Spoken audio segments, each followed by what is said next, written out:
Hello guys, welcome to our YouTube channel study with M.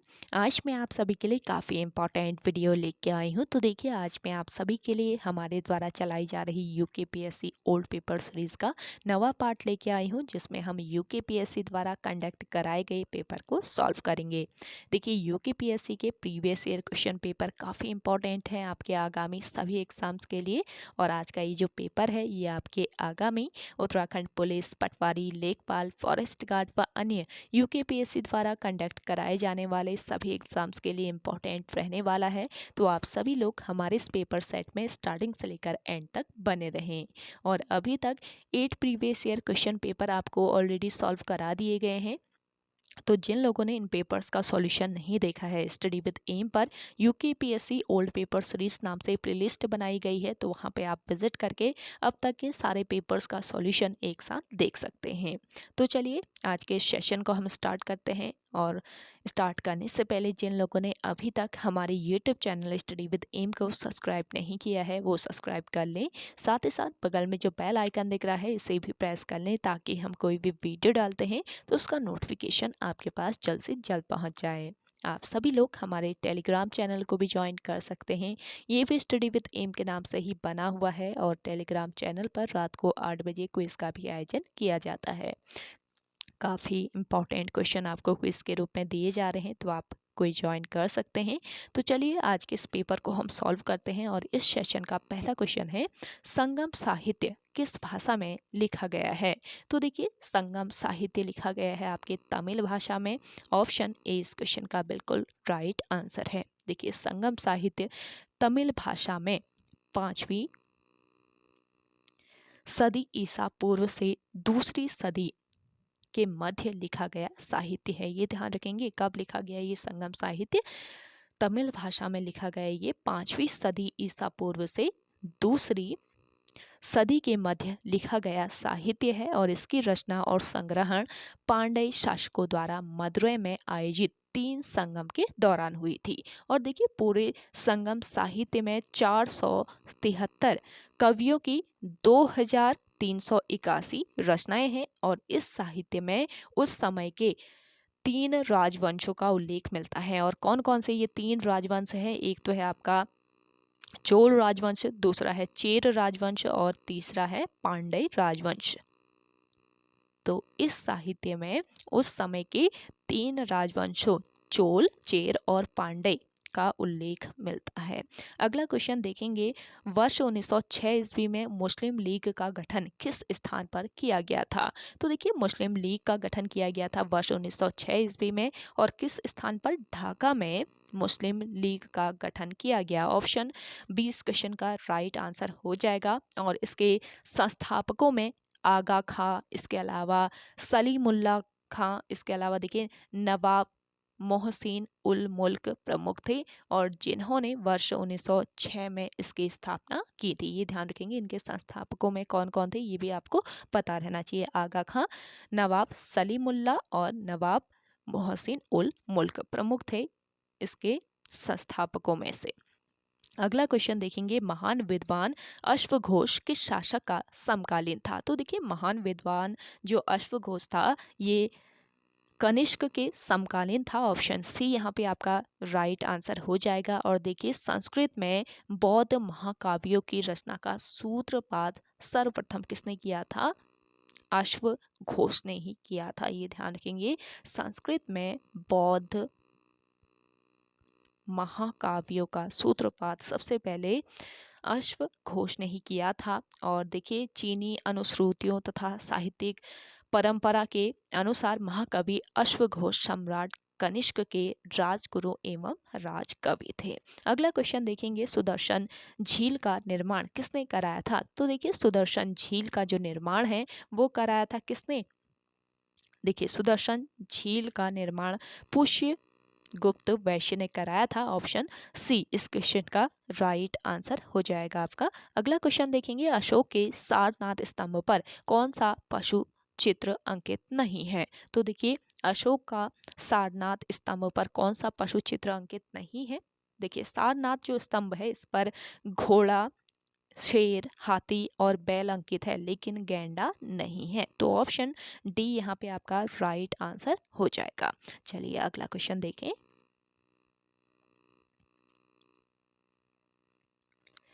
तृतीय बौद्ध संगति किसके शासनकाल में आयोजित की गई? तो देखिए तृतीय बौद्ध संगति जो है ये किसके शासनकाल में आयोजित की गई थी?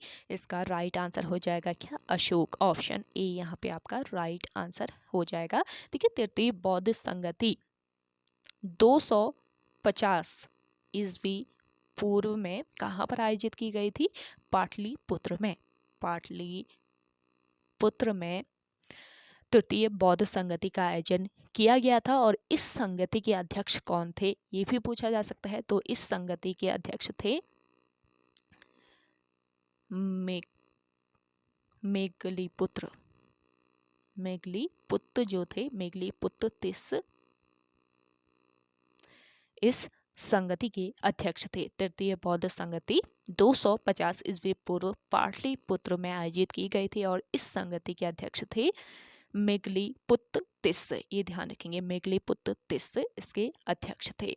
और देखिए पहली बौद्ध संगति कहाँ पर आयोजित की गई थी ये आपसे पूछा जाए तो आपको ये भी पता रहना चाहिए। तो पहली बौद्ध संगति की अगर हम बात करते हैं तो पहली बौद्ध संगति 483 ईस्वी पूर्व कहाँ पर? सप्तपर्णी गुफा में। सप्तपर्णी गुफा जो कि राजगृह विहार में स्थित है। तो ये ध्यान रखेंगे, सप्तपर्णी गुफा में 483 ईस्वी पूर्व में आयोजित की गई थी। और किस शासन के शासनकाल में इसे आयोजित किया गया था ये भी पूछा जा सकता है। तृतीय बौद्ध संगति किसके शासनकाल में आयोजित की गई, इस तरीके से पूछा जा रहा है ना। तो आपसे पूछा जा सकता है कि पहली जो बौद्ध संगति थी वो किस शासक के शासनकाल में आयोजित की गई थी। तो पहली बौद्ध संगति जो है ये अजात शत्रु के शासनकाल में आयोजित की गई थी सप्तपर्णी गुफा में, जो कि राजगृह बिहार में स्थित है। और इसके अध्यक्ष थे महाकश्यप इसके अध्यक्ष थे। तो ये आपका इंपॉर्टेंट पॉइंट है। ऐसे ही हम द्वितीय संगति की बात करें, द्वितीय बौद्ध संगति की, तो 4 बौद्ध संगतियां हुई थी, चारों आपको पता रहना चाहिए। द्वितीय की बात करें, द्वितीय बौद्ध संगति 383 ईस्वी पूर्व, द्वितीय जो थी ये 383 ईस्वी पूर्व कहाँ पर हुई थी? चुल्लबग्ग में द्वितीय बौद्ध संगति का आयोजन किया गया था, जो कि कहाँ पर स्थित है? चुल्लबग्ग कहाँ पर स्थित है? वैशाली विहार में। और किस शासक के शासनकाल में द्वितीय बौद्ध संगति संपन्न हुई पूछा जाए तो आपको याद रखना है काला शोक के शासनकाल में द्वितीय बौद्ध संगति संपन्न हुई थी और इसके अध्यक्ष थे साबक मोड जो थे इसके अध्यक्ष थे। और इसके बाद तृतीय जो बौद्ध संगति थी ये मैंने आपको बता दिया कहाँ पर, 250 ईस्वी पूर्व में पाटलिपुत्र में आयोजित की गई थी और इसके अध्यक्ष थे मेघालीपुत्र तिष। और किसके शासनकाल में? अशोक के शासनकाल में ये आयोजित की गई थी। और देखिए चतुर्थ बौद्ध संगति की अगर हम बात करते हैं तो चतुर्थ जो बौद्ध संगति है ये आपका 72 ईस्वी में आयोजित हुई थी। कहाँ पर? कुंडल वन में जो कि कहाँ पर स्थित है? कश्मीर में स्थित है। कुंडल वन कश्मीर में इसका आयोजन किया गया था। और किस शासक के शासनकाल में इसका आयोजन किया गया था? कुषाण वंश के शासक कनिष्क के शासनकाल में चतुर्थ बौद्ध संगति आयोजित की गई थी और इसके अध्यक्ष कौन थे? वसुमित्र।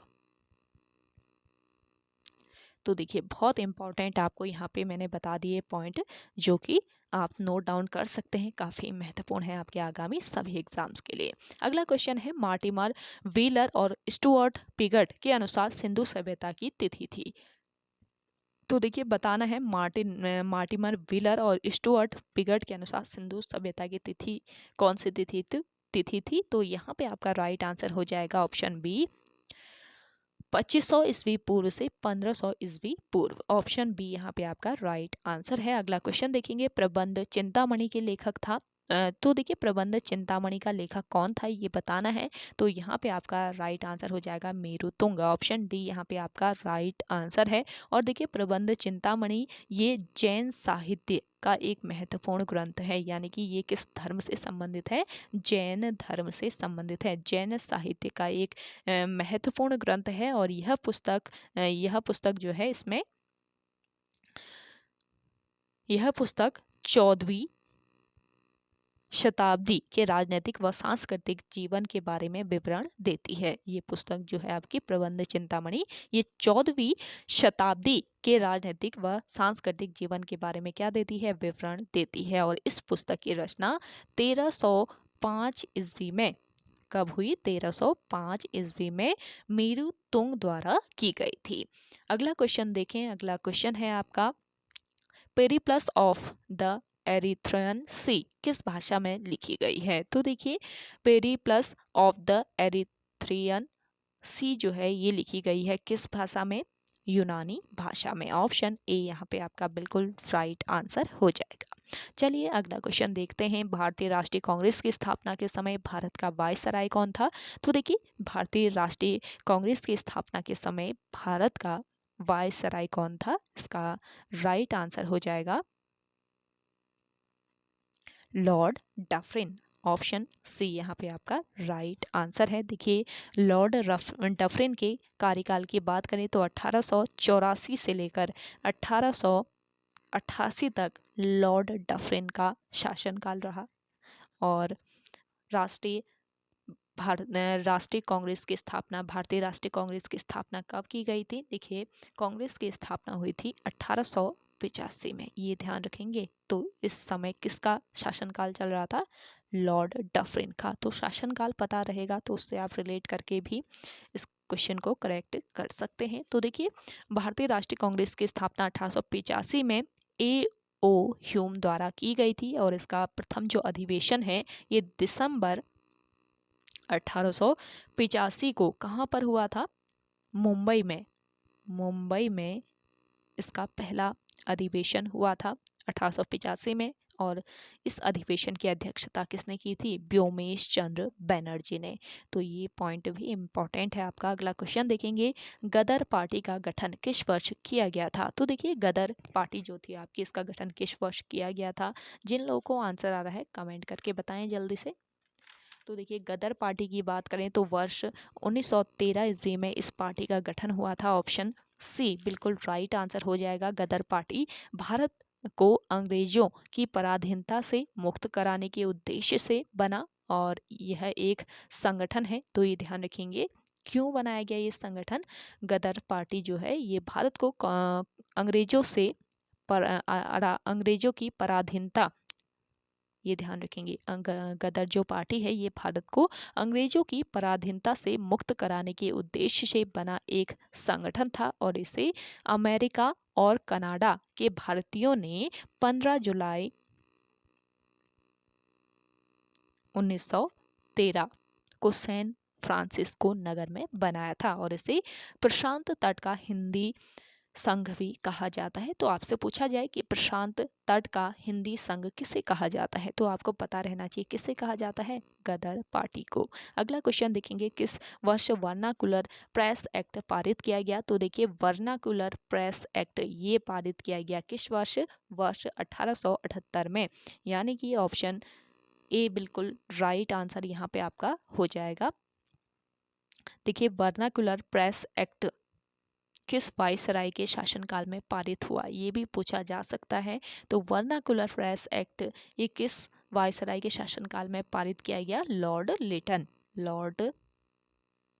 लिटन के शासनकाल में यह पारित हुआ। और मार्च 1878 में लिटन ने वर्नाकुलर प्रेस एक्ट पारित कर भारतीय समाचार पत्रों पर कठोर प्रतिबंध लगा दिए थे। तो किस एक्ट के द्वारा भारतीय समाचार पत्रों पर कठोर प्रतिबंध लग गया, तो ये भी पूछा जा सकता है। तो ये कौन सा एक्ट था, ये था वर्नाकुलर प्रेस एक्ट, जो कि लॉर्ड लिटन के द्वारा वर्ष 1878 में पारित किया गया। अगला क्वेश्चन देखेंगे, गांधी इरविन समझौते पर किस वर्ष हस्ताक्षर हुए? तो देखिए गांधी इरविन जो समझौता है आपका, इस पर किस वर्ष 1931 में हस्ताक्षर हुए थे। ऑप्शन बी यहाँ पे आपका राइट आंसर है। देखिए महात्मा गांधी और वायसराय इरविन के मध्य 5 मार्च 1931 को एक समझौता हुआ, जिसे गांधी इरविन समझौते के नाम से जाना जाता है, और इसे दिल्ली समझौता भी कहा जाता है। जो आपका गांधी इरविन समझौता है, इसको दिल्ली समझौता भी कहा जाता है, ये आपको ध्यान में रखना है। और इस समझौते के बाद क्या हुआ था? इस समझौते के बाद कांग्रेस ने अपनी तरफ से सविनय अवज्ञा आंदोलन समाप्त करने की घोषणा की थी, और गांधी जी ने द्वितीय गोलमेज सम्मेलन में भाग लेने को तैयार हो गए थे। गांधी जी जो हैं ये द्वितीय गोलमेज सम्मेलन में भाग लेने को तैयार हो गए थे इसी समझौते के बाद, तो ये आपको याद रखना है। चलिए अगला क्वेश्चन देखते हैं। आज का सेशन काफ़ी महत्वपूर्ण है, आपको यहाँ पे इंपॉर्टेंट पॉइंट भी बताए जा रहे हैं, तो आप हो सके तो इन्हें नोट डाउन कर लीजिए, क्योंकि इन्हीं क्वेश्चन से रिलेट करके आयोग अगले क्वेश्चन में आपसे क्वेश्चन पेपर में क्वेश्चन पूछ सकता है, तो आपको ध्यान रखना है। चलिए अगला क्वेश्चन देखेंगे, पूना समझौता पर कब हस्ताक्षर हुए? तो देखिए पूना समझौता पर हस्ताक्षर कब हुए ये बताना है, तो इस क्वेश्चन का राइट आंसर हो जाएगा 25 सितंबर 1932। कुछ किताबों में 25 भी दिया है, तो यहाँ पे आपका 24 सितंबर करेक्ट हो जाएगा, 24 सितंबर 1932। कुछ बुक्स जो है उसमें 25 सितंबर 1932 भी आपका दिया हुआ है, तो आप ऑप्शन के हिसाब से करेक्ट कर लीजिएगा, एक दिन आगे पीछे चल जाता है। तो देखिए गांधी जी और अंबेडकर के बीच में 24 सितंबर 1932 को एक समझौता हुआ था, जिसे पूना समझौता के नाम से जाना जाता है। पूना समझौता किस किस के बीच हुआ था? गांधी जी और अंबेडकर के बीच। कब हुआ था? 24 सितंबर 1932 को। ऑप्शन सी बिल्कुल करेक्ट आंसर हो जाएगा। अगला क्वेश्चन देखेंगे, असहयोग आंदोलन कब वापस लिया गया? तो देखिए असहयोग आंदोलन क्यों वापस ले लिया गया? देखिए चौरी चौरा की जो हिंसक घटना हुई थी, तो इस घटना के बाद 12 फरवरी 1922 को असहयोग आंदोलन वापस ले लिया गया, तो इस क्वेश्चन का राइट आंसर हो जाएगा आपका ऑप्शन बी 1922। अगला क्वेश्चन देखेंगे, पानीपत का तृतीय युद्ध किस वर्ष हुआ था? पानीपत का जो तृतीय युद्ध हुआ था ये हुआ था 1761 में। ऑप्शन बी यहाँ पे आपका राइट आंसर हो जाएगा। और यह युद्ध किस किस के बीच हुआ था? देखिए पानीपत का जो तृतीय युद्ध था ये अहमद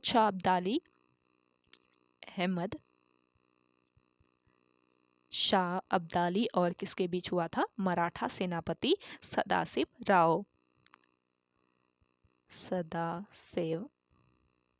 राव भाव के बीच हुआ था, ये ध्यान रखेंगे।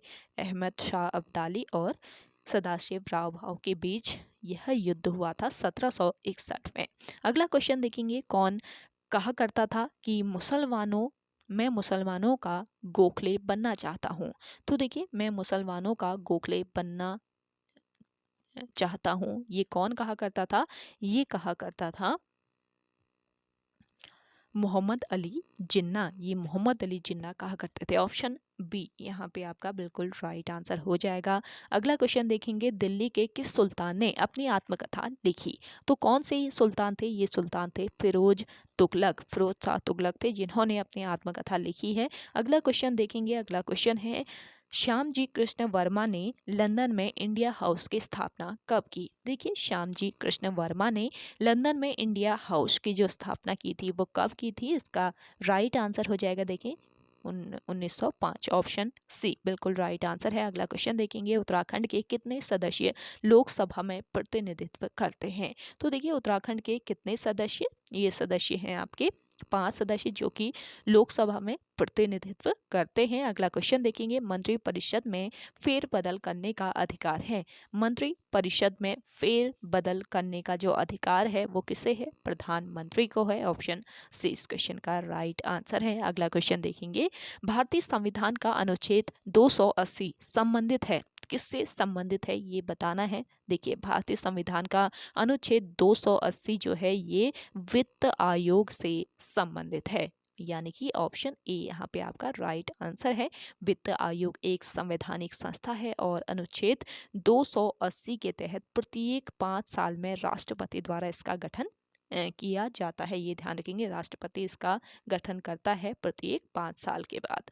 और निर्वाचन आयोग ये किस आर्टिकल से रिलेटेड है, ये भी पूछा जा सकता है, तो आपको याद रखना है 324 आर्टिकल 324 ये किस आयोग से, निर्वाचन आयोग से संबंधित है। अगला क्वेश्चन देखेंगे, भारत के उपराष्ट्रपति के हटाने का प्रस्ताव लाया जा सकता है। तो देखिए, भारत के उपराष्ट्रपति को हटाने का प्रस्ताव लाया जा सकता है केवल राज्यसभा द्वारा। ऑप्शन डी यहाँ पे आपका राइट आंसर हो जाएगा। अगला क्वेश्चन देखेंगे, भारत का संविधान अंगीकृत किया गया। देखिए, भारत का जो संविधान है ये कब अंगीकृत किया गया ये बताना है, तो यहाँ पे आपका राइट आंसर हो जाएगा ऑप्शन सी 26 नवंबर 1949 को। ऑप्शन सी यहाँ पे आपका राइट आंसर हो जाएगा। अगला क्वेश्चन देखेंगे, राष्ट्रपति के चुनाव संबंधी विवादों का निर्णय दिया जाता है। तो देखिए, राष्ट्रपति के चुनाव संबंधी विवादों का निर्णय भारत के सर्वोच्च न्यायालय द्वारा दिया जाता है, यानी कि ऑप्शन ए यहाँ पे आपका बिल्कुल करेक्ट आंसर है। चलिए अगला क्वेश्चन देखते हैं,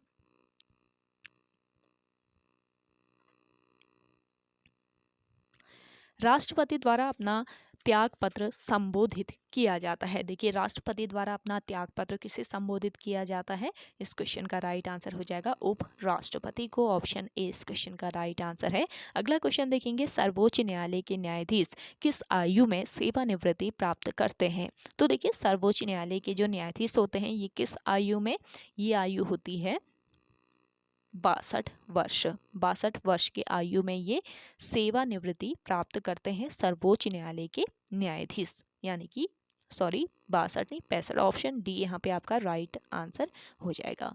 ऑप्शन डी करेक्ट कर लीजिए, 62 नहीं, ये वर्ष कितनी होती है 65 वर्ष की आयु होती है। अगला क्वेश्चन देखेंगे, राष्ट्रपति द्वारा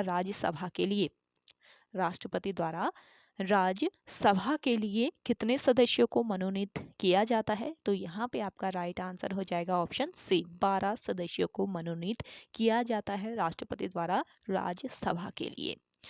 अगला क्वेश्चन देखें, भारत के संविधान की प्रस्तावना में धर्मनिरपेक्ष और समाजवादी शब्दों को जोड़ा गया है। तो देखिए, भारत के संविधान की जो प्रस्तावना है इसमें धर्मनिरपेक्ष और समाजवादी शब्दों को जोड़ा गया किस संविधान संशोधन के द्वारा। ये संविधान संशोधन आपका है 42वां संविधान संशोधन द्वारा, जिसके द्वारा क्या किया गया, संविधान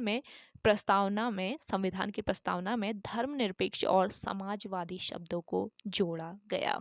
अगला क्वेश्चन देखें, अगला क्वेश्चन है आपका, भारत में हरित राजमार्ग नीति शुरू की गई। तो देखिए, भारत में हरित राजमार्ग नीति कब शुरू की गई, इसका करेक्ट आंसर हो जाएगा 2015 में। ऑप्शन ए यहाँ पे आपका राइट आंसर है। अगला क्वेश्चन देखेंगे, भारत के 15वें वित्त आयोग के अध्यक्ष कौन थे। तो भारत में 15वें वित्त आयोग के अध्यक्ष बताने हैं कौन थे, NK सिंह। ऑप्शन डी यहाँ पे आपका राइट आंसर हो जाएगा। अगला क्वेश्चन देखेंगे, व्यवसाय करने में आसानी पर विश्व बैंक की वार्षिक रिपोर्ट 2020 के अनुसार भारत की रैंक है। तो देखिए, व्यवसाय करने में आसानी पर विश्व बैंक की वार्षिक रिपोर्ट 2020 के अनुसार भारत की रैंक कितनी है, ये रैंक है आपकी 63वीं रैंक। ऑप्शन डी यहाँ पे आपका राइट आंसर है। मोस्ट इंपॉर्टेंट क्वेश्चन है, और ये नहीं है कि आयोग के द्वारा जो हाल ही का करंट है वही पूछा जाता है, आयोग के द्वारा 2-3 साल पहले का करंट भी पूछा जाता है लोक सेवा आयोग के द्वारा, मैं बता दूं आप सभी को, तो उनको भी आप ध्यान रखिएगा। अगला क्वेश्चन देखेंगे, यह धारणा कि आर्थिक वृद्धि सभी क्षेत्रों में नीचे तक पहुंचेगी को जाना जाता है। तो यहाँ पे आपका राइट आंसर हो जाएगा ऑप्शन बी ट्रिकल डाउन। यह धारणा कि आर्थिक वृद्धि सभी क्षेत्रों में नीचे तक पहुंचेगी, तो इसको ट्रिकल डाउन नाम से जाना जाता है। अगला क्वेश्चन देखेंगे, निम्नलिखित में से कौन एक ग्रीन हाउस गैस नहीं है।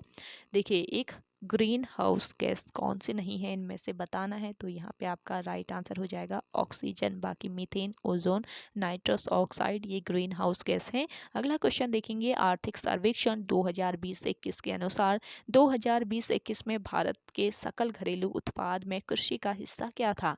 मोस्ट इंपॉर्टेंट है, तो यहाँ पे आपका राइट आंसर हो जाएगा 19.9%। अगला क्वेश्चन देखेंगे, स्मार्ट सिटीज मिशन किस वर्ष आरंभ किया गया था? देखिए स्मार्ट सिटीज मिशन इसको आरंभ किया गया था किस वर्ष? ये वर्ष था आपका वर्ष 2015। ऑप्शन ए बिल्कुल राइट आंसर है। देखिए स्मार्ट सिटी मिशन को 25 जून 2015 को लॉन्च किया गया था और इसे प्रधानमंत्री नरेंद्र मोदी जो है इन्होंने ही लॉन्च किया था। और इस मिशन को लागू करने की जिम्मेदारी किसको दी गई? इस मिशन को लागू करने की जिम्मेदारी केंद्रीय शहरी विकास मंत्रालय को दी गई थी। अगला क्वेश्चन देखेंगे, भारत के केंद्रीय बजट 2021-22 में राजकोषीय घाटा लक्षित है। तो देखिए भारत के केंद्रीय बजट 2021-22 में राजकोषीय घाटा लक्षित है। कितना लक्षित है ये बताना है। तो यहाँ पे आपका राइट आंसर हो जाएगा जीडीपी का 6.8%। ऑप्शन डी इस क्वेश्चन का बिल्कुल करेक्ट आंसर है। अगला क्वेश्चन देखिएगा,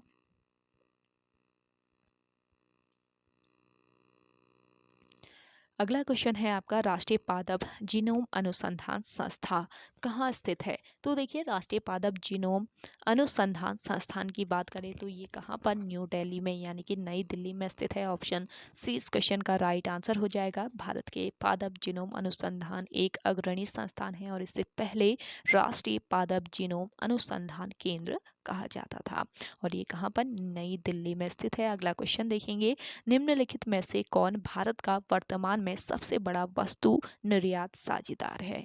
तो देखिए यहाँ पे इस क्वेश्चन का करेक्ट आंसर क्या हो जाएगा आपका? Option D USA. Option D इस क्वेश्चन का राइट आंसर है। अगला क्वेश्चन देखें, निम्न में से कौन सी शीत यानी ठंडी धारा नहीं है? तो देखिए कौन सी धारा है जो कि ठंडी धारा नहीं है? जिन लोगों को आंसर आ रहा है कमेंट करके बताएं। आयोग के द्वारा इसका राइट आंसर है नॉर्वेजियाई धारा। ऑप्शन नॉर्वेजियाई धारा है। ऑप्शन डी इस क्वेश्चन का राइट आंसर हो जाएगा। अगला क्वेश्चन देखेंगे, निम्न में से किस देश का भूमध्य सागर के साथ तट नहीं है? तो देखिए भूमध्य सागर के साथ किस देश का तट नहीं है? इसका करेक्ट आंसर क्या हो जाएगा? जल्दी से आंसर करके बताएं जिन लोगों को आंसर हो जाए आ रहा है।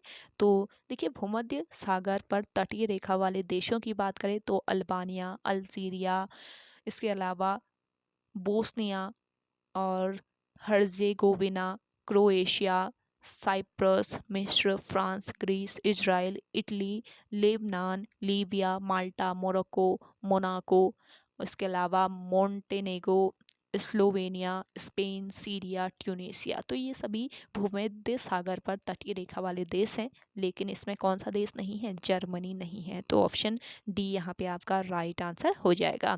अगला क्वेश्चन देखें। अगला क्वेश्चन है आपका, निम्न में से कौन सा पर्वतीय दर्रा उत्तराखंड राज्य में स्थित नहीं है? तो कौन सा ये पर्वतीय दर्रा है? ये दर्रा है आपका शिवकिला दर्रा। ऑप्शन बी इस क्वेश्चन का राइट आंसर हो जाएगा। देखिए शिवकिला दर्रा ये हिमालय का एक प्रमुख दर्रा है और ये भारत के हिमाचल प्रदेश राज्य के किन्नौर जिले को, हिमाचल प्रदेश राज्य में जो आपका किन्नौर जिला है, तो किन्नौर जिले को ये तिब्बत के जांदा जिले से जोड़ता है। तो ये तिब्बत में है जांदा जिला, जबकि हिमाचल प्रदेश में किन्नौर। तो किन्नौर और जांदा को ये आपस में जोड़ने वाला दर्रा है कौन सा? शिवकिला पास दर्रा। ये ध्यान रखेंगे। लेपो लेक की बात करें ये कहाँ पर स्थित है? ये है आपके उत्तराखंड राज्य के पिथौरागढ़ जनपद में। और माना पास दर्रा है कहाँ पर? चमोली में स्थित दर्रा है ये उत्तराखंड राज्य के। जबकि नोमा पास यानी इसका नामा पास या नोमा पास भी इसको कहा जाता है, नामा पास, तो ये दर्रा कहाँ पर स्थित है? और सेला दर्रा के नाम से भी ये जाना जाता है। तो ये पिथौरागढ़ में स्थित है।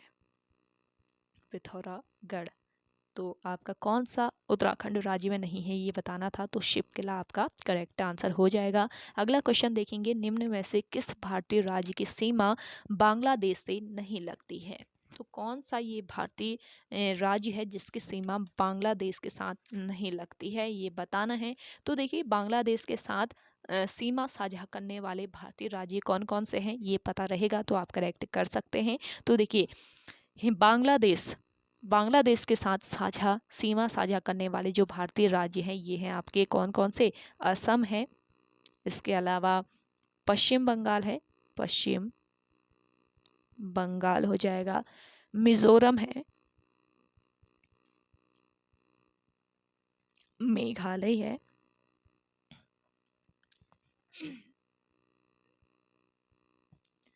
और त्रिपुरा है।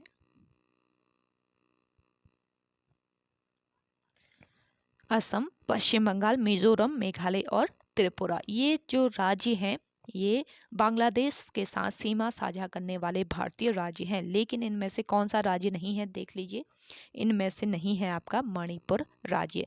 तो करेक्ट आंसर हो जाएगा कौन से राज्य की सीमा बांग्लादेश से नहीं लगती ये बताना है, तो मणिपुर राज्य की सीमा नहीं लगती है। अगला क्वेश्चन देखेंगे, निम्न में से किस राज्य से कर्क रेखा नहीं गुजरती है? तो देखिए किस राज्य से नहीं गुजरती है कर्क रेखा? देखिए कर्क रेखा जो है ये 8 राज्यों से होकर गुजरती है। अब कौन कौन से ये 8 राज्य हैं? आपका गुजरात राज्य है, दूसरा है मध्य प्रदेश राज्य है, छत्तीसगढ़ है, इसके अलावा झारखंड हो गया, पश्चिम बंगाल हो गया, और आपका त्रिपुरा हो गया, मिजोरम हो गया। तो इन राज्यों से होकर गुजरती है राजस्थान, गुजरात, मध्य प्रदेश, छत्तीसगढ़, झारखंड, पश्चिम बंगाल, त्रिपुरा और मिजोरम। तो इन 8 राज्यों से होकर गुजरती है, लेकिन किस से नहीं होकर गुजरती है? अरुणाचल प्रदेश से। तो यहाँ पे आपका ऑप्शन डी हो जाएगा, अरुणाचल प्रदेश। तो ये आपको ध्यान में रखना है। अगला क्वेश्चन देखेंगे, लेप्चा व हो जनजातियां सामान्यतः भारत के किस भाग में पाई जाती है? तो देखिए लेप्चा और हो जो जनजातियां हैं ये सामान्यतः किस भाग पर पाई जाती है भारत के? यहाँ पे आपका राइट आंसर हो जाएगा मध्य भारत। लेप्चा व हो जनजातियां मध्य भारत में पाई जाती हैं। ऑप्शन ए इस क्वेश्चन का बिल्कुल राइट आंसर है। अगला क्वेश्चन देखेंगे, निम्न में से किस भारतीय राज्य में उच्च सड़क सघनता है? तो देखिए उच्च सड़क सघनता किस भारतीय राज्य में है? यहाँ पे आपका करेक्ट आंसर है केरल राज्य। ऑप्शन सी बिल्कुल राइट आंसर है। अगला क्वेश्चन देखेंगे, निम्न में से कौन सा खनिज कोडुराइट अंतर्वेदी चट्टान से संबंधित है? तो देखिए कोडुराइट अंतर्वेदी चट्टान से संबंधित खनिज है आपका कौन सा खनिज? मैंगनीज। ऑप्शन बी यहाँ पे आपका राइट आंसर है। अगला क्वेश्चन देखेंगे, हीराकुंड परियोजना किस नदी का जल उपयोग करती है? तो देखिए हीराकुंड परियोजना जो है इसकी बात करें तो हीराकुंड बांध परियोजना कहाँ पर स्थित है? ओडिशा राज्य में स्थित है। ओडिशा राज्य में स्थित है हीराकुंड बांध परियोजना, और ये महानदी पर निर्मित एक बांध है। तो यहाँ पे आपका राइट आंसर किस नदी का जल उपयोग करती है? महानदी, क्योंकि ये महानदी पर ही निर्मित बांध है और वर्ष 1957 में महानदी पर यह बांध निर्मित किया गया था। कब किया गया था? वर्ष 1957 में, ये आपको याद रखना है।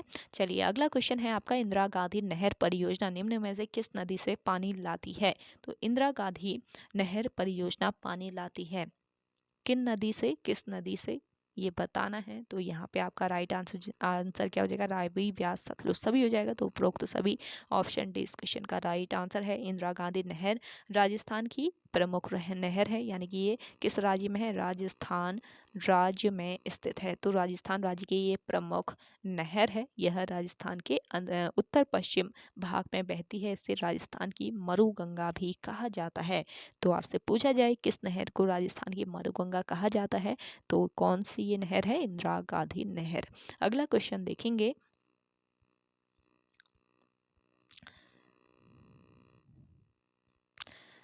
2020 में भारत का CAG किसको नियुक्त किया गया था? तो देखिए 2020 में भारत का CAG नियुक्त किया गया किसको? यहाँ पे आपका राइट आंसर हो जाएगा अमृत नाहटा को। ऑप्शन अमृत नाहटा नहीं, GC मुर्मू को किया गया था। ऑप्शन सी यहाँ पे आपका राइट आंसर है। 2020 में भारत का CAG नियुक्त किया गया था किसको? GC मुर्मू को। ऑप्शन सी यहाँ पे आपका राइट आंसर हो जाएगा। देखिए आपके ऑलमोस्ट 50 क्वेश्चन सॉल्व हो चुके हैं। सेशन पसंद आ रहा है आज का आप सभी को तो लाइक कर लें। जिन लोगों ने अभी भी हमारे YouTube channel study with M को सब्सक्राइब नहीं किया है वो सब्सक्राइब कर लीजिए और ज़्यादा से ज़्यादा आप सभी लोग इस सेशन को शेयर कीजिए अपने दोस्तों के साथ, अपने व्हाट्सएप ग्रुप्स में। देखिए आप सभी को अल्टरनेट डेज पर previous year question paper solve कराया जा रहा है जो कि आपके आगामी सभी एग्जाम्स के लिए काफ़ी महत्वपूर्ण रहने वाला है। तो आप इसको अल्टरनेट डेज पे यानी कि डेली भी देख सकते हैं, क्योंकि जिन लोगों ने पुराने पेपर्स का सॉल्यूशन नहीं देखा है वो स्टडी विद एम पर UK PSC old paper series नाम से प्लेलिस्ट अपडेट की गई है, तो वहाँ पे विजिट कर सकते हैं। वहाँ पे आप देख सकते हैं हर डेली एक पेपर भी आप सॉल्व कर सकते हैं जिन लोगों ने पुराने पेपर नहीं देखे हैं, और जिन्होंने देख लिए हैं वो अल्टरनेट डेज पर इनको डेली सॉल्व कर सकते हैं, क्योंकि काफ़ी हेल्प मिल जाएगी। IO के द्वारा बहुत सारे क्वेश्चन ऐसे हैं जो कि रिपीट किए जा रहे हैं। साथ ही साथ आपको एग्ज़ाम का पैटर्न पता चल जाता है, किस तरीके से आपको सॉल्व करना है, एक फ्लो आपका बना रहता है कैसे आप पेपर को सॉल्व करेंगे। तो आप सभी लोग इसको अल्टरनेट डेज पर इस पेपर को सॉल्व कर सकते हैं। तो आपको अभी तक 8 previous year question paper already solve करा दिए गए हैं। आज ये नवा पार्ट है, तो आप सभी लोग एंड तक बने रहें और लाइक तो बनता है। देखिए काफ़ी मेहनत से आपको यहाँ पे ये जो पेपर है इसको सॉल्व कराया जा रहा है। साथ ही साथ बहुत सारे इंपॉर्टेंट फैक्ट भी आपको यहाँ पे देखने को मिल रहे होंगे जो कि आगामी एग्ज़ाम की दृष्टि से काफ़ी महत्वपूर्ण है। तो आप सभी लोग इनको नोट डाउन कर लीजिए और रिवाइज करते रहें, काफ़ी हेल्प मिल जाएगी आप सभी को यहाँ से। तो इसीलिए आपको यहाँ पे इंपॉर्टेंट फैक्ट भी बताए जाते हैं। तो देखिए चलिए अगला क्वेश्चन देखते हैं। लाइक सब्सक्राइब तो आपने कर ही लिया होगा और साथ ही साथ आप कमेंट करके बताइएगा ये सेशन आपको कैसा लग रहा है, और आपने 100 क्वेश्चन में से आपको कितने क्वेश्चन इसमें आते थे ये भी आप कमेंट सेक्शन में कमेंट करके बताइएगा। अगला क्वेश्चन देखेंगे, भारत के किस मंत्री ने विवादित कृषि कानून पर केंद्रीय मंत्रिपरिषद से इस्तीफा दे दिया? तो देखिए किस मंत्री ने विवादित कृषि कानून पर केंद्रीय मंत्रिपरिषद से इस्तीफा दे दिया? इसका करेक्ट आंसर हो जाएगा, क्या हो जाएगा? जिन्हें आंसर आ रहा है बताएं। तो ये इसका राइट आंसर हो जाएगा हरसिमरत कौर बादल। ऑप्शन ए यहाँ पे आपका राइट आंसर है। अगला क्वेश्चन देखेंगे, कौन सा देश क्वाड का हिस्सा नहीं है? कौन सा देश है जो कि क्वाड का हिस्सा नहीं है? ये देश है आपका न्यूजीलैंड। ऑप्शन डी इस क्वेश्चन का बिल्कुल राइट आंसर है। अगला क्वेश्चन देखेंगे, भारत की किस कंपनी को कोवोवैक्स का उत्पादन भारत की किस कंपनी ने कोवोवैक्स का उत्पादन किया है? तो देखिए कोवोवैक्स का उत्पादन किस कंपनी ने? सीरम इंस्टीट्यूट ऑफ इंडिया ने किया है। सीरम इंस्टीट्यूट ऑफ इंडिया ये कोवोवैक्स का उत्पादन भी करती है। ऑप्शन सी बिल्कुल राइट आंसर हो जाएगा। अगला क्वेश्चन देखेंगे,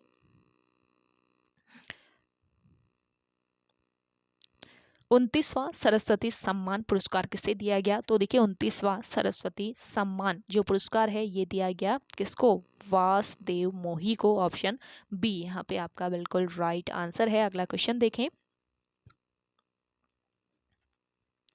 जो देश मैत्री सेतु पुल से जुड़े हुए हैं। तो देखिए 2 देश जो मैत्री सेतु पुल से जुड़े हुए हैं ये बताना है। कौन से ये 2 देश हैं? तो ये 2 देश हैं भारत और बांग्लादेश, जो कि किस पुल से? मैत्री सेतु पुल से जुड़े हुए हैं। अगला क्वेश्चन देखेंगे, अंतर्राष्ट्रीय मुद्रा कोष का प्रमुख कौन है? तो देखिए अंतर्राष्ट्रीय मुद्रा कोष का प्रमुख बताना है। तो यहाँ पे आपका राइट आंसर क्या हो जाएगा दिए गए ऑप्शन में? इस क्वेश्चन का राइट आंसर है क्रिस्टलिना जॉर्जिवा। ऑप्शन ए इस क्वेश्चन का राइट आंसर है। देखिए IMF यानी कि अंतर्राष्ट्रीय मुद्रा कोष का हेडक्वार्टर पूछा जाए आपसे तो कहाँ पर स्थित है? इसका हेडक्वार्टर वाशिंगटन DC में, और इसकी स्थापना वर्ष 1944 में की गई। लेकिन ये शुरू कब से हुआ? 27 दिसंबर 1945 से ये शुरू हुआ। अगला क्वेश्चन देखें। अगला क्वेश्चन है आपका 2025 तक ओलंपिक कमेटी का अध्यक्ष किसे नियुक्त किया गया है? तो देखिए वर्ष 2025 तक ओलंपिक कमेटी का अध्यक्ष नियुक्त किया गया है थॉमस बैच को। ऑप्शन ए यहाँ पे आपका राइट आंसर है। अगला क्वेश्चन देखेंगे। आईपीएल 2020 को किसने जीता? तो देखिए आईपीएल 2020 जीता था किसने? मुंबई इंडियंस ने। ऑप्शन ए यहाँ पे आपका राइट आंसर है। अगला क्वेश्चन देखेंगे। 2020 में साहित्य के लिए नोबेल पुरस्कार जीतने वाले लुईस ग्लुक किस देश के हैं? तो देखिए 2020 में साहित्य के लिए नोबेल पुरस्कार जीतने वाले लुईस ग्लुक जो हैं ये किस देश के हैं? ये हैं यूएसए के, यानी कि ऑप्शन डी यहाँ पे आपका बिल्कुल राइट आंसर हो जाएगा। सेशन शेयर नहीं किया है, जल्दी से शेयर कर दीजिए आप सभी लोग। और फिर अगला क्वेश्चन देखें। अगला क्वेश्चन है आपका उत्तराखंड के चंपावत जनपद में निम्न में से कौन सी झील अवस्थित है? तो देखिए उत्तराखंड के चंपावत जनपद में अवस्थित झील बतानी है। ये झील कौन सी है आपकी? श्यामला ताल। ऑप्शन ए यहाँ पे आपका राइट आंसर है। श्यामला ताल है आपके चंपावत जिले में। और इसी झील के तट पर कौन सा आश्रम स्थित है? विवेकानंद आश्रम। तो विवेकानंद आश्रम किस झील के तट पर स्थित है चंपावत जनपद में पूछा जाए तो ये है श्यामला ताल झील। और देखिए तड़ाक ताल की बात करें तो ये कहाँ पर स्थित है? ये है आपके अल्मोड़ा में। चौराबाड़ी ताल कहाँ पर स्थित है? चौराबाड़ी है आपके रुद्रप्रयाग में। और डोडी ताल कहाँ पर है? उत्तरकाशी में। तो कौन सा ताल किस जनपद में स्थित है आपको पता रहना चाहिए। अगला क्वेश्चन देखेंगे। उत्तराखंड सरकार द्वारा प्रारंभ की गई वीर चंद सिंह गढ़वाली स्वरोजगार योजना संबंधित है। तो देखिए ये क्वेश्चन बहुत बार पूछा जा रहा है, बहुत बार रिपीट किया गया क्वेश्चन है आयोग के द्वारा, तो इसको बिल्कुल ध्यान से पढ़ लीजिए कब इसकी शुरुआत हुई और किससे ये संबंधित है ये योजना, वीर चंद सिंह गढ़वाली योजना। मैं 2-3 पेपरों में देख रही हूँ ये question back to back revise हो रहा है, तो आप सभी लोग ध्यान रखें। तो देखिए वीर चंद सिंह गढ़वाली स्वरोजगार जो योजना है ये पर्यटन से संबंधित है और इसकी शुरुआत कब की गई? देखिए यह योजना 1 जून 2002 को शुरू की गई थी। अगला क्वेश्चन देखेंगे। निम्न नदियों में से किस नदी के उद्गम क्षेत्र में सर्वाधिक हिमालय अवस्थित है? तो देखिए यहाँ पे आपका करेक्ट आंसर हो जाएगा अलकनंदा नदी। अलकनंदा नदी के उद्गम क्षेत्र में सर्वाधिक हिमालय अवस्थित है। देखिए अलकनंदा नदी के उद्गम क्षेत्र की अगर हम बात करते हैं तो कहाँ से इस नदी का उद्गम होता है? चमोली जनपद के संतोपत शिखर के अलकापुरी बाग हिमनद से यह नदी निकलती है। और इसका दूसरा नाम पूछा जाए तो क्या है इसका दूसरा नाम? विष्णु गंगा के नाम से भी इस नदी को जाना जाता है। अगला क्वेश्चन देखेंगे। मुगल एवं चंद वंश के संबंधों के बारे में किस पुस्तक में वर्णन मिलता है? तो देखिए मुगल एवं चंद वंश के संबंधों के बारे में किस पुस्तक में वर्णन मिलता है ये बताना है। तो यहाँ पे आपका करेक्ट आंसर क्या हो जाएगा? जहांगीरनामा। ऑप्शन ए बिल्कुल करेक्ट आंसर है। चलिए अगला क्वेश्चन देखते हैं। अगला क्वेश्चन है आपका निम्न में से कौन सुमेलित नहीं है? तो देखिए यहाँ पे नाम दिए हुए हैं और कार्य क्षेत्र दिया हुआ है, तो कौन सा नाम किस कार्य क्षेत्र से संबंधित नहीं है ये बताना है। तो आप सभी लोग जल्दी से आंसर लगाएं कौन सा सुमेलित नहीं हो जाएगा यहाँ पे।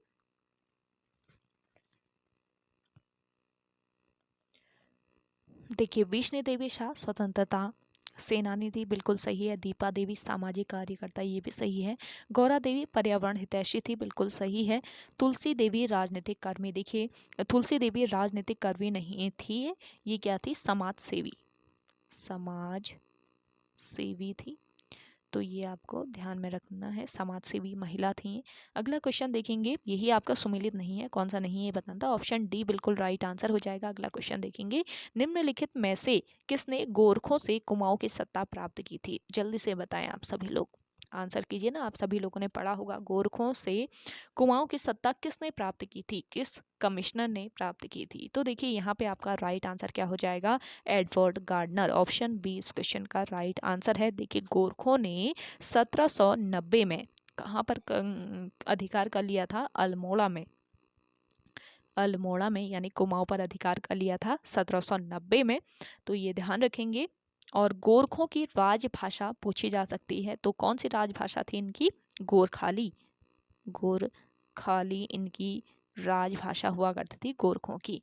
और मई 1815 में, मई 1815 में एडवर्ड गार्डनर जो हैं ये ब्रिटिश कुमाऊं के प्रथम कमिश्नर नियुक्त हुए थे। तो ये ध्यान रखना है आपको, एडवर्ड गार्डनर पहले ब्रिटिश कमिश्नर नियुक्त हुए। और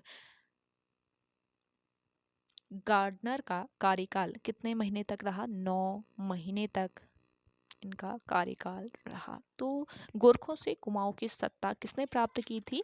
गार्डनर ने। तो यहाँ पे आपका ऑप्शन हो जाएगा ऑप्शन बी करेक्ट। अगला क्वेश्चन देखेंगे, निम्नलिखित में से कौन एक सुमेलित नहीं है? तो देखिए कौन सा एक सुमेलित नहीं है ये बताना है। एक तरफ आपके वन्यजीव विहार दिए हैं, एक तरफ जनपद दिए हुए हैं। देखिए गोविंद वन्यजीव विहार आपका उत्तरकाशी बिल्कुल सही है। अस्कोट आपका कहाँ पर स्थित है? पिथौरागढ़ में है। बिनसर कहाँ पर है? अल्मोड़ा में है। सोना नदी वन्यजीव विहार कहाँ पर स्थित है? चमोली में नहीं है, ये है आपके पौड़ी में। तो आपका सुमेलित यही नहीं है, ऑप्शन डी इस क्वेश्चन का राइट आंसर हो जाएगा। सोना नदी वन्यजीव विहार कहाँ पर है? पौड़ी गढ़वाल में। और इसकी स्थापना कब की गई थी? वर्ष 1987 में की गई थी। गोविंद की बात करें तो इसकी स्थापना हुई थी वर्ष 1955 में। अस्कोट की कब हुई थी? वर्ष 1986 में हुई थी। और बिनसर की हुई थी वर्ष 1988 में। तो ईयर भी याद रखने हैं आपको कब इनकी स्थापना की गई थी। अगला क्वेश्चन देखेंगे, अल्मोड़ा अखबार का प्रकाशन किस वर्ष प्रारंभ हुआ था? देखिए अल्मोड़ा अखबार का प्रकाशन प्रारंभ हुआ था वर्ष 1871 में। ऑप्शन बी यहाँ पे आपका राइट आंसर हो जाएगा। अल्मोड़ा अखबार का जीवन काल कब तक रहा? 48 वर्षों तक यह पत्र प्रकाशित होता रहा। यानी कि कब तक? वर्ष 1918 तक इसका प्रकाशन होता रहा। और वर्ष 1913 ईस्वी में बद्रीदत्त पांडे अल्मोड़ा अखबार के संपादक बने। आप कमेंट करके बताइएगा अल्मोड़ा अखबार के प्रथम संपादक कौन बने थे? जल्दी से कमेंट कीजिए कमेंट सेक्शन में। आप सभी लोग भी थोड़ा सा आंसर कीजिए। अगला क्वेश्चन देखेंगे, भारतीय सैन्य अकादमी किस वर्ष देहरादून में स्थापित की गई थी? देखिए भारतीय सैन्य अकादमी की स्थापना देहरादून में किस वर्ष की गई थी? वर्ष 1932 में। यानी कि ऑप्शन सी यहाँ पे आपका बिल्कुल करेक्ट आंसर हो जाएगा। देखिए इसकी स्थापना 1 अक्टूबर 1932 को देहरादून में की गई थी, भारतीय सैन्य अकादमी यानी कि IMA की। तो ये ध्यान रखना है। और 10 दिसंबर 1932 को इसका औपचारिक उद्घाटन हुआ था। इसकी स्थापना तो 1 अक्टूबर 1932 को हुई थी, लेकिन 10 दिसंबर 1932 को इसका औपचारिक उद्घाटन हुआ। और IMA इसकी स्थापना किसने की थी? सर फिलिप चैडवुड वर्ड ने इसकी स्थापना की थी। ये भी आपको याद रखना है। अगला क्वेश्चन देखें। अगला क्वेश्चन है आपका, बिखौती मेला उत्तराखंड में किस हिंदी माह में मनाया जाता है? तो देखिए बिखौती जो मेला है ये मनाया जाता है आपके बैसाख माह में। ऑप्शन ए बिल्कुल राइट आंसर हो जाएगा। देखिए विभांडेश्वर में, कहाँ पर? विभांडेश्वर में शालदे बिखौती का जो मेला है ये बैसाख संक्रांति को लगता है। और यह मेला किस जनपद में लगता है? विभांडेश्वर किस जनपद में स्थित है?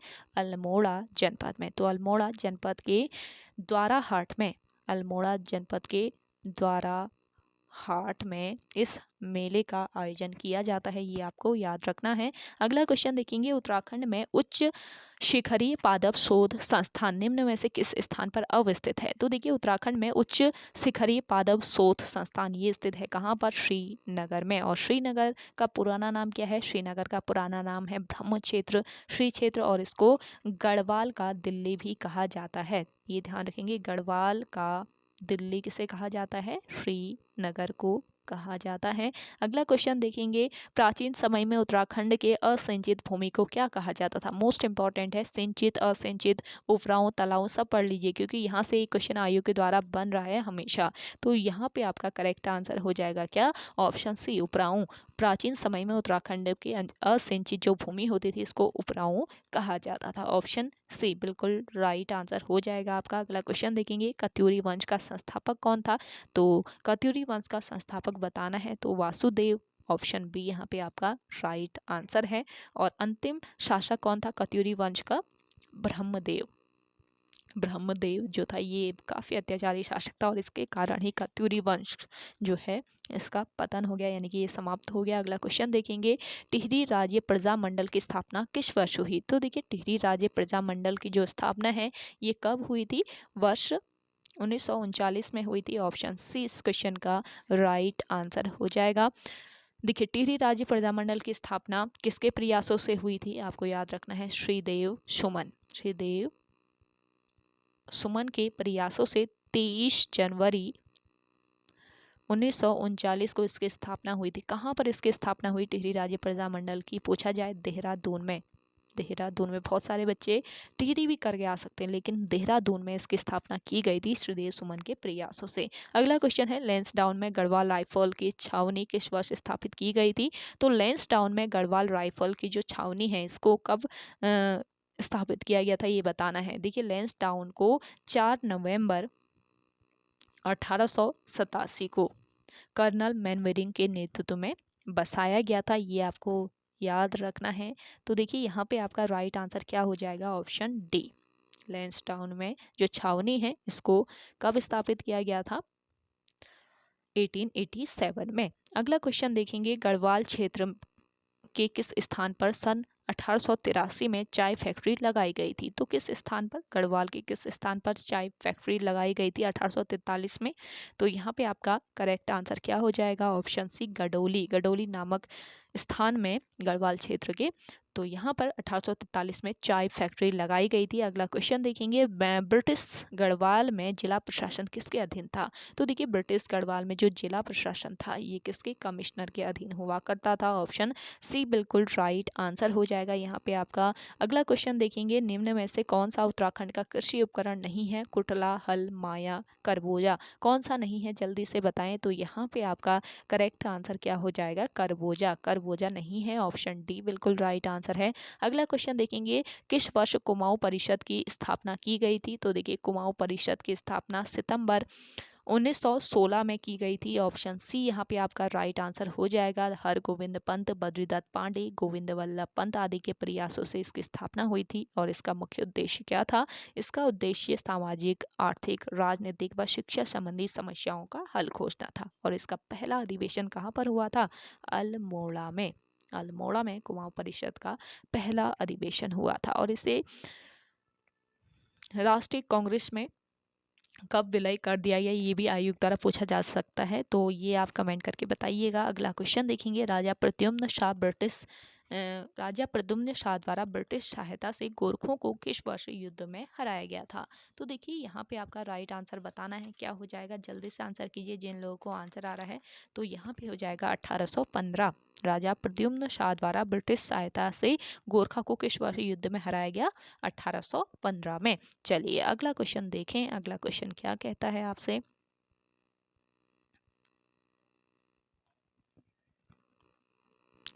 निम्नलिखित में से किसे कृत्रिम बुद्धिमत्ता का जनक कहा जाता है? तो देखिए कृत्रिम बुद्धिमत्ता का जनक कहा जाता है जॉन मैकार्थी को। ऑप्शन ए बिल्कुल राइट आंसर है। अगला क्वेश्चन है, डीएनए अंगुली छापन के आविष्कारक कौन थे? तो देखिए डीएनए अंगुली छापन जो है इसके आविष्कारक बताने हैं। डीएनए फिंगरप्रिंट जो है ना इसके संस्थापक कौन थे, आविष्कारक कौन थे? तो इसका राइट आंसर हो जाएगा sir Alec Jeffreys. Option 20 question का राइट आंसर है। अगला क्वेश्चन देखेंगे, कोरोना वायरस को अपना नाम कहाँ से प्राप्त हुआ?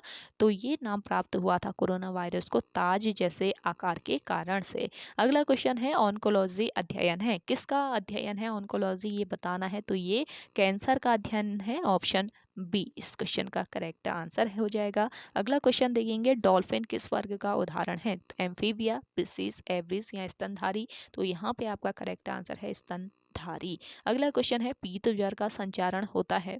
साइंस आप ऐसे स्किप कर सकते हैं क्योंकि आपके सिलेबस में नहीं है। यहाँ पे मुझे पेपर सॉल्व कराना है तो मैं बता देती हूँ आंसर। जिन्हें देखना है आप कंटिन्यू कर सकते हैं, जिन्हें नहीं देखना है तो वो आगे स्किप कर सकते हैं। तो देखिए पीत ज्वर का जो संचरण होता है वो एडीज के द्वारा होता है। अगला क्वेश्चन देखेंगे, निम्नलिखित में से कौन सा पक्षी उड़ान रहित नहीं है?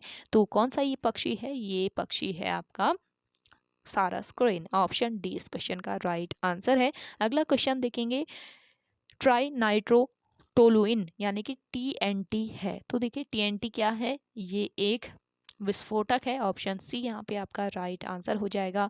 अगला क्वेश्चन देखेंगे, भारत का प्रथम सफलतापूर्वक परिप्रेक्षित उपग्रह है। मोस्ट इंपॉर्टेंट क्वेश्चन है, यहाँ से आप कंटिन्यू कीजिए। और भारत का देखिए प्रथम सफलतापूर्वक परिप्रेक्षित उपग्रह कौन सा है? ये उपग्रह है आपका आर्यभट्ट। ऑप्शन ए यहाँ पे आपका राइट आंसर हो जाएगा। अगला क्वेश्चन देखेंगे, दात्र कोशिका अरक्तता रोग है। तो देखिए दात्र कोशिका अरक्तता जो रोग है ये रक्ताणुओं का रोग है, लाल रुधिर रेड ब्लड सेल्स का ये रोग है, दात्र कोशिका रक्तता। अगला क्वेश्चन देखेंगे, भारतवर्ष की स्वतंत्रता के समय भारतीय राष्ट्रीय कांग्रेस के अध्यक्ष कौन थे? तो भारतवर्ष की स्वतंत्रता के समय भारतीय राष्ट्रीय कांग्रेस के अध्यक्ष बताने हैं, तो यहाँ पे आपका राइट आंसर हो जाएगा JB कृपलानी। ऑप्शन बी यहाँ पे आपका राइट आंसर हो जाएगा।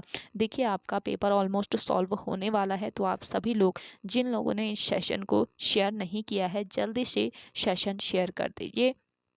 देखिए यहाँ से आपके मैथ और रीजनिंग स्टार्ट हो चुकी है। इसके लिए अगर आप कहेंगे अलग से क्लास प्रोवाइड करा दिए जाएंगे आपको मैथ और रीजनिंग का, आप सभी लोग कमेंट कीजिए कमेंट सेक्शन में अगर आपको रीजनिंग और मैथ के अलग से क्लास चाहिए, क्योंकि कुछ क्वेश्चन आपके मैथ और रीजनिंग से पूछे जाएंगे, बहुत सारे नहीं लेकिन कुछ क्वेश्चन पूछे जाएंगे। तो यहाँ पे आज इतना ही सॉल्व करेंगे आज के इस पेपर में 90 क्वेश्चन, क्योंकि इसमें इतने ही क्वेश्चन हैं।